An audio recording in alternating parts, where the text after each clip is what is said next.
Thank you, Allison. I'm currently in the healthcare center supported by Doctors Without Borders here in the East Ime region of Ethiopia. As you mentioned, Allison, Ethiopia lacks the amount of healthcare personnel to treat the large amounts of individuals that suffer from TB here. Currently, there's about one position per 35,000 people, and that problem is further complicated when you look at the fact that 80% of the population lives in rural areas, which makes it harder for them to find adequate healthcare. In my experience, I have seen patients with the following symptoms: persistent cough, coughing up blood, unexplained weight loss, fever, fatigue, loss of appetite, and night sweats. TB can be diagnosed through assessing symptoms and performing diagnostics tests, such as the tuberculin test, where a small amount of tuberculin fluid is injected underneath the skin in the arm and is observed after 48 hours. Chest radiographs can also be used to detect pulmonary TB. The DOTS coverage here in Ethiopia is about 95%. However, because of a lack of access to healthcare, it makes it difficult to receive treatment. DOTS is an antibiotic regimen that is given to people for 6 to 12 months.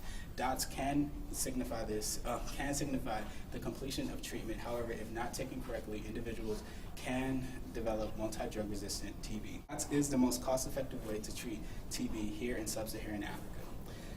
Here on the ground, the stigma and discrimination faced by people with tuberculosis include isolation from the community, which contradicts the Ethiopian culture of a strong community participation and connectivity.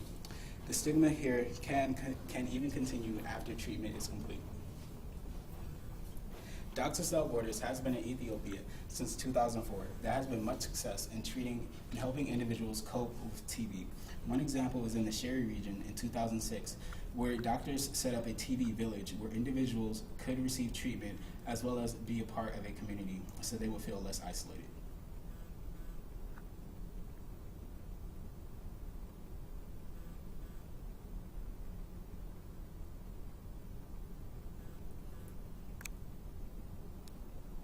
Well, Allison, I think the most important issue is making sure that everyone has access to healthcare.